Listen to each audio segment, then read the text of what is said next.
Olá, gente boa, gente fina. Tudo bom com vocês? Bom, deixa eu fazer uma pergunta aqui rápida. Quem aqui viveu a infância lá nos anos 70? Eu não vivi essa época, eu vou falar bem a verdade pra vocês. Porque eu nasci no final dos anos 80 que eu nasci. Eu nasci em 1988. A ditadura militar terminou em 1985. Mas nos anos 70 aconteceu um fato que a ditadura tentou a todo custo, mas não foi possível esconder. Sabe por quê? Porque nessa época, olha só, estourou uma epidemia. Olha, não foi nem pandemia, foi epidemia de uma doença gravíssima, contagiosa e, em alguns casos, fatal. A meningite. Pois é, minha gente. Na década de 70, na cidade de São Paulo, estourou uma epidemia de meningite. E não foi uma meningite qualquer. Foi a meningite meningocócica, também conhecida como meningite bacteriana. E olha só. E numa época que a cidade de São Paulo chegou a registrar, olha só, a média de 1,15 óbitos por dia. E vocês sabem por que digamos, por que essa epidemia avançou? E avançou muito rápido? Muito por causa também da omissão das autoridades na época. Sim, gente. Sobre meningite, o que eu posso dizer? Experiência minha. Eu tenho uma tia que perdeu um filho para meningite, e só que isso foi nos anos 2000. Já foi bem nos anos 2000, acho que foi 2005, se eu não me engano. Eu perdi um primo para meningite. Ele tinha 6 meses de vida, o Wesley. E quem aqui em casa, na minha família, teve meningite? Só que já foi lá nos anos 90 mesmo. Pois é, minha gente. Eu sou sobrevivente da meningite.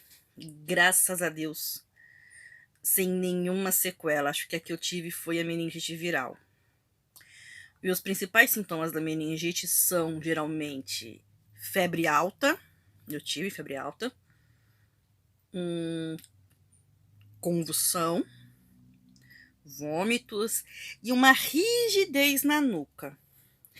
E isso principalmente em crianças. Se vocês perceberem que a nuquinha da criança tá meio rígida, é um dos sintomas da meningite, que é uma inflamação das meninges, uma membrana cerebral. E vamos lá. Infelizmente, os militares na época fizeram ouvidos moucos para uma epidemia. Resultado, avançou e avançou feio. Tanto é que a letalidade na época, olha só, entre 1970 e 1972, a letalidade avançou apenas entre 12% e 14% dos casos. Já em 73, deu uma grande declinada e atingiu o valor mais baixo em 74, que foi, no caso, 7%. Só que quando foi em 75, ao invés de fazer a curva descendente, a doença voltou numa curva ascendente e registrou 411 óbitos, uma média de 1,15 por dia. Imagina isso em um ano, né? E a letalidade, ela tende a diminuir exatamente em momentos epidêmicos, por causa do diagnóstico precoce e da introdução oportuna de tratamento. Gente, hoje a meningite tem cura. Tem até a vacina. E em 1974 houve troca na presidência. entrou o general Ernesto Geisel, que foi o que facilitou a mudança de atitude das autoridades. Sabe por quê?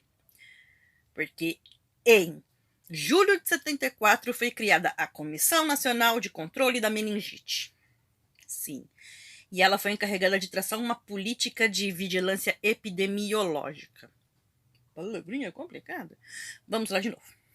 E esse número de casos em janeiro de 75, olha só, foi 6 vezes maior que o mesmo mês de 74. Ironicamente, né? E olha só, a meningite, que teve início na história na contaminação de soldados em postos militares, parecia que não ia dar trégua, sabe? Pois é, gente. A contaminação começou nos quartéis militares. E em março de 75 foi elaborado um plano básico de operações para garantir a vacinação de 10 milhões de pessoas em apenas 4 dias. E vocês acham que eles foram com agulhinha, seringa? Para isso, eles tiveram que usar tipo uma pistola que já, quando você disparava, já aplicava a vacina. E a parte operacional dessa campanha esteve nas mãos de quem? Do Exército. Pois é, minha gente, do Exército. E o esquema que eles adotaram não permitiu que fosse não permitiu que fornecessem comprovante às pessoas que foram vacinadas. E nem registro de número de pessoas vacinadas. Porque, vocês sabem, na ditadura militar, muita coisa era oculta naquele tempo. E o número de casos continuou muito acima do registrado no ano anterior, até mais ou menos abril, quando foi realizada a campanha de vacinação. E para se ter uma ideia, para se conhecer a proporção de vacinados, o IBGE, na época, realizou o quê? Um inquérito por amostragem domiciliar. O que seria isso? Pois é. Eles fizeram uma investigação, tipo um censo, para descobrir quantas pessoas foram vacinadas. E a cobertura foi estimada em cerca de 93% na cidade de São Paulo. E após a campanha, os casos diminuíram mas só que eles retornaram a valores endêmicos 2 anos depois. Ou seja, até julho de 77, mais ou menos, ainda eram registradas incidências acima do esperado. E a partir de então, os casos provocados pelo sorogrupo A, que é o sorogrupo? O grupo de sorologia para meningite, deixaram de ser identificados, enquanto os produzidos pelo sorogrupo C retornaram ao nível endêmico e São Paulo voltou à rotina. E pelo menos, apesar de grandes problemas, a cidade aparentemente estava livre da epidemia, certo? Errado, sabe por quê? E só que ela progrediu de uma maneira muito concentrada nas áreas periféricas, pois é, na periferia. E da periferia para o centro foi uma espécie de onda. Sem que esses distritos anteriormente atingidos deixassem de apresentar alta incidência de meningite. E no primeiro semestre de 74, não tinha uma única área da cidade sem registro de casos, gente, olha. Meus pais viveram nos anos 70. Meus pais foram criança. Meus pais nasceram nos anos 60, pra vocês terem uma ideia. Meu pai e minha mãe nasceram no mesmo ano, 1963. A diferença de idade deles é mínima, acho que é 9 meses, não chega nem a um ano. Meu pai falou que perdeu um primo para meningite. A minha mãe lembra dessa época, porque minha mãe, ela meio que na época ela morava na periferia de São Paulo, ela morava na região do Paraisópolis. Eu passei a minha infância no Paraisópolis, basicamente dizendo, todo domingo eu ia pra lá. Eu ia visitar meu bisavô, eu ia pra casa da minha tia-avó, então eu posso dizer que eu vivi um pouco na periferia, né? Vamos lá. Olha pra vocês verem. No primeiro semestre de 74, como eu falei, não tinha uma única área de São Paulo que não tinha registro. As que registravam maior risco eram as regiões mais pobres, olha só. Em 1957, São Paulo tinha 141 favelas. Em 73 foi para 525. E nesse período, a Zona Sul era a região com maior concentração da população periférica, né? E com esse avanço, era natural que as doenças fizessem o quê? Se espalhassem. Então, olha só, em maio de 71, começando pelo distrito de Santo Amaro, a epidemia já espalhou para os bairros próximos, né? E em novembro já passou para a Zona Leste, começando pelo distrito de São Miguel Paulista, sendo que o último distrito a ser afetado foi o distrito da Penha. Em junho de 72, Zona Norte também foi atingida, começando por Santana e Tucuruvi. Um ano e meio depois, a incidência de epidemia já estava em todos os distritos. E na Zona Oeste, olha só, o primeiro afetado foi a Lapa. A progressão levou apenas 10 meses para se espalhar. Pois é, 10 anos. 10 meses, quer dizer, e finalmente chegou no centro em setembro de 73. E se espalhou por todos os distritos em apenas 11 meses. E a incidência durante esse período de 1970 a 1977 variou entre 13,0 casos por 100 mil habitantes no distrito da Aclimação a 101,28 na Vila Nova Cachoeirinha. Olha só para vocês verem o tamanho do estrago, minha gente. E as omissões do governo nesta época, infelizmente, foram grandes. Para vocês terem uma ideia, eu vou dizer aqui o nome de alguns médicos que criaram esse trabalho de pesquisa. E olha, foram médicos consagradíssimos. Ambos esses médicos, eles são autores do livro da obra O Livro da Meningite, uma doença sob a luz da cidade, que foi escrito em conjunto com a jornalista Cristina Fonseca. São eles o doutor José Cássio de Moraes, epidemiologista e professor adjunto do Departamento de Medicina Social da Faculdade de Ciências Médicas da Santa Casa de São Paulo, ex-conselheiro do CREMESP e ex-diretor do Centro de Vigilância Epidemiológica da Secretaria Estadual de Saúde de São Paulo, junto com a doutora Rita de Cássia Barradas Barata, que é especialista em medicina preventiva, professora adjunta do Departamento de Medicina Social da FCM, Faculdade de Ciências Médicas da Santa Casa de São Paulo. Pois é, minha gente. Foi mais ou menos nessa época também que surgiu a Farmanguinhos. Vocês já viram falar da Farmanguinhos? A Farmanguinhos basicamente começou como uma espécie de centro de vacinação e hoje é um dos maiores laboratórios do Brasil, né? Pertencente à Santa Casa de Misericórdia de São Paulo. E olha só, continuando. Embora as autoridades fossem negando que essa epidemia existisse, os médicos da Secretaria do Estado de Saúde tentavam controlar a doença em duas frentes. A primeira, aprimorando o conhecimento sobre a quimioprofilaxia, ou seja, a medicação com remédios, e avaliando a eficácia de novas vacinas. E como os militares, pra vocês terem uma ideia, nessa época estava acontecendo a Guerra do Vietnã. E como eles eram nessa época, como haviam militares americanos no Vietnã, e esses eram os maiores grupos de risco, eles eram vacinados contra o meningococo C desde 1971. E em 72 a vacina foi testada em São Paulo em crianças de 6 meses a 6 anos.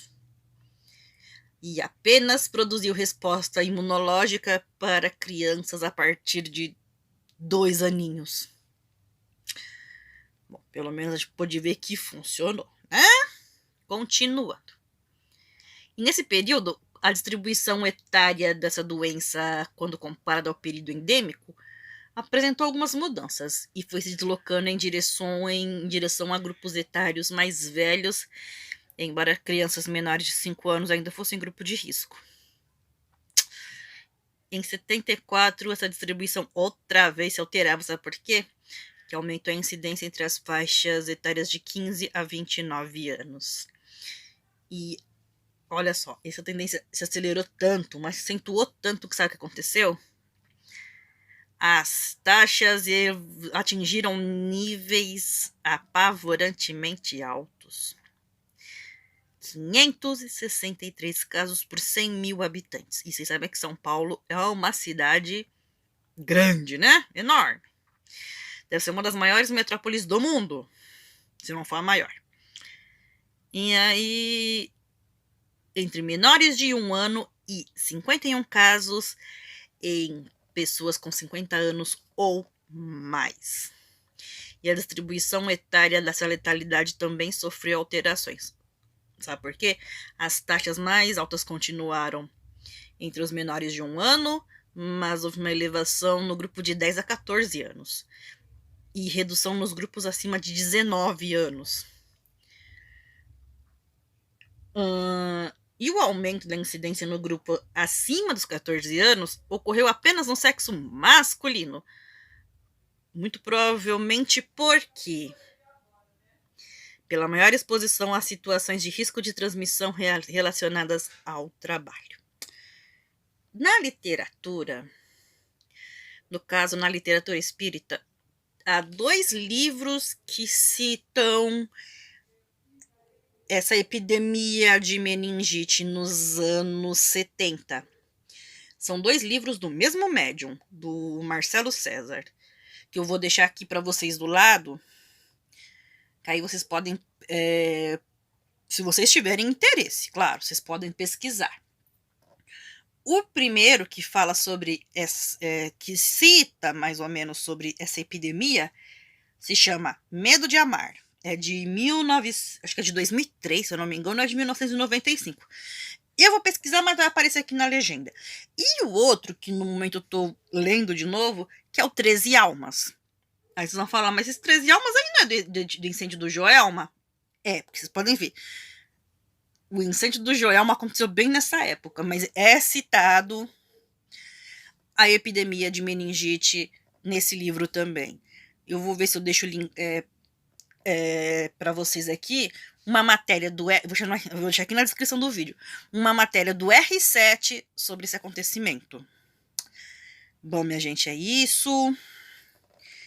Um vídeo de utilidade pública que eu quis trazer para vocês. Eu tô procurando mais alguns novos temas, porque, olha, não tá fácil. A gente tá fazendo tanta coisa em casa. A única coisa que eu acho que a gente tá conseguindo fazer é absorver novos conteúdos. E olha, isso é muito bom. Eu já tô aprendendo cada coisa que vocês não têm ideia. E é isso, minha gente. Então, gente boa, gente fina, gente bonita. Beijo pra todo mundo e tchau.